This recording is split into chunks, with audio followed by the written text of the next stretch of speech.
Thank you, Neil. You're welcome. All right, come feed him sweets now for 20 minutes.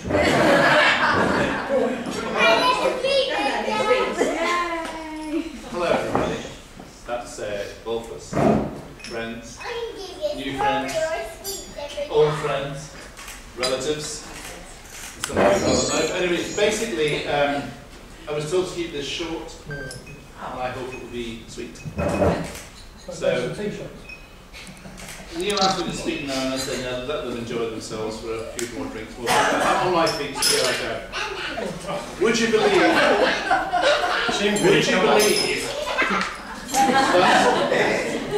I actually do public speaking for a living.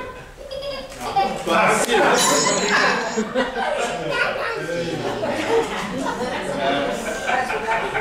But in all seriousness, I've never actually been so nervous in my whole life. Do you mind if I take my jacket off? Yeah.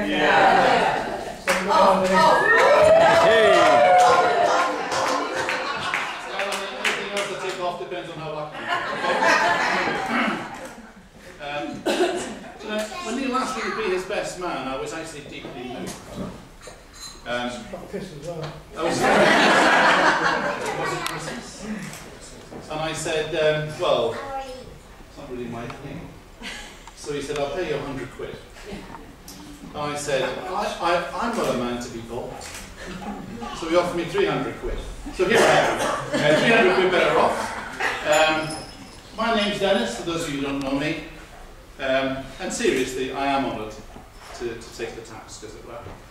And it's been a real pleasure to be Neil's best man today. Yes, we've been involved slightly in the wedding, but in actual fact, Melanie and Neil have done most of the work, with a lot of help from the hotel, I have to say. They've been absolutely superb.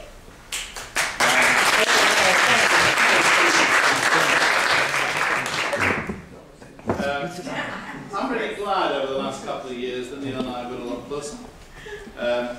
Neil's become kind of my best mate. I'm very proud to say that. There was a time when I wasn't sure, neither of us were sure, Gillian and I, you know we live in this big old barn out in West Sussex. We're abroad a lot. We spent a lot of time in the Middle East, which will come up again in a minute. And in 2010, we spent a huge amount of time abroad, and I wasn't quite sure whether we actually lived at the barn or whether you lived at the barn. Because they took us everywhere, they picked us up at airports and so on and so forth, and they were absolutely superb. So can I just say thank you to both of you for all the help you've given us over the last few years of the business. Thanks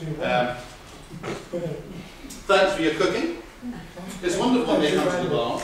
Those of you who've been to the barn will know that there's a big kitchen. They take over the kitchen. We take over the other side of the breakfast bar with a orange juice or something similar, and help ourselves for the rest of the evening. Well, let me just start with Neil. What can I say about Neil that hasn't already been said in open court about him? Basically, it only happens once in a lifetime when you get the chance to meet someone to talk about a man blessed with dynamic charisma, fabulous wit, devastating personality, stupendous talent, and just unstoppable individual. But until that day comes, I'll talk about Neil. Obviously, I've known Neil all of his life. In fact, I was there when he was born. Reality is that he's a man of incredible intelligence. No one's ever questioned his intelligence. I've never had anyone mention it, actually. But if I was to have a brain transplant, I would have Neil's, because it's never been used before.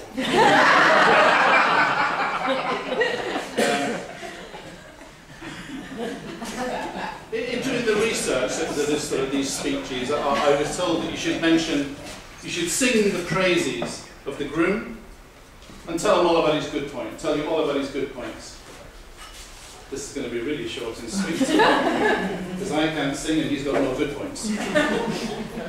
So I sat down the other night and I thought what I'm going to do is actually write out a speech about all the facets of Neil and all his abilities and his intelligence, and I fell asleep within 10 minutes. But in all seriousness, I am glad that you two have found each other. You are a perfect couple, and today has been a perfect day. I've got two little bits of advice for you, very simple advice.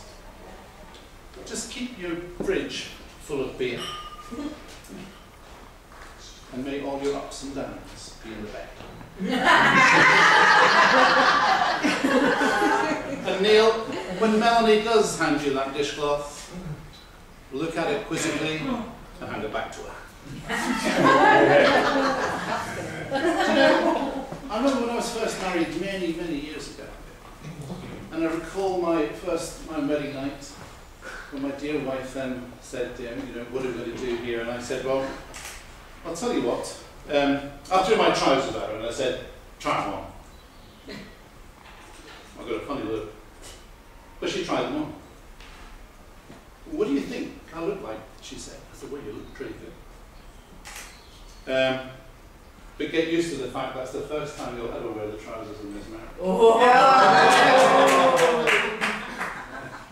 She then took off her knickers and said to me, try them on.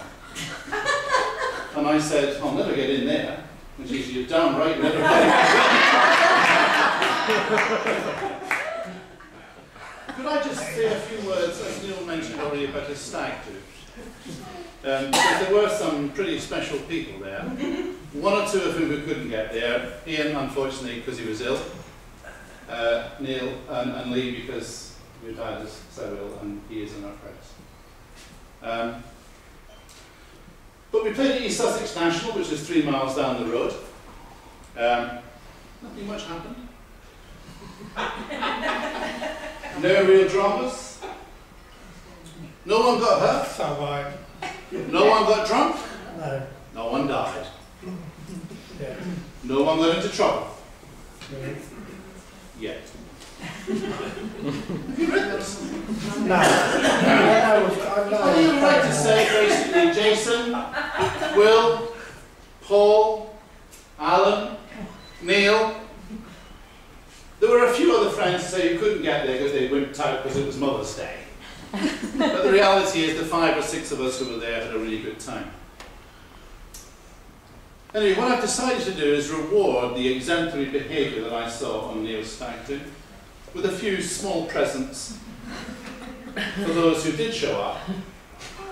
Roughed the weather on Saturday, got by Sunday, to thank them really for their company and for the fun that they gave us.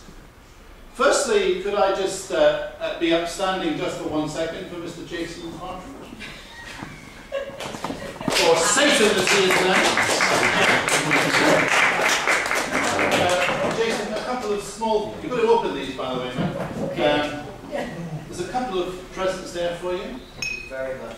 Which I hope you will enjoy. Don't need time to speak. I want to see them open. You might be able to talk to your presents. I haven't got a clue what they are. Is it top? I wonder what this is. Yeah. Oh, balls. We haven't got top and towel anywhere, have we?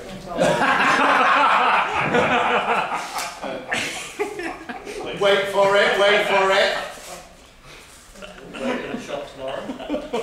Thank you very much. Each one has your name on it. He is known as Satan. So each ball is measured 6, 6, 6, the sign of Satan on it. Is that okay? Thank you very much. And of course the second little present, please, Jason. Jason, despite what Neil may have said, hits the ball a country mile. It goes so far that when you hit it... playing with you. Well, he's playing with me, I couldn't see it To be down fair, on the there. 18th, you knocked it past Jason. Well, okay, I did. But the reality is that I decided the best thing to do was demand a go. Hey!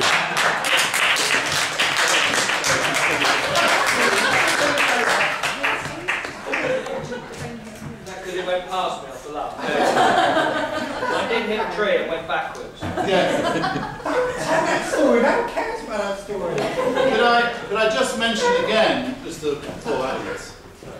As Neil correctly said, it was his first time playing golf. East Sussex National is a hell of a course.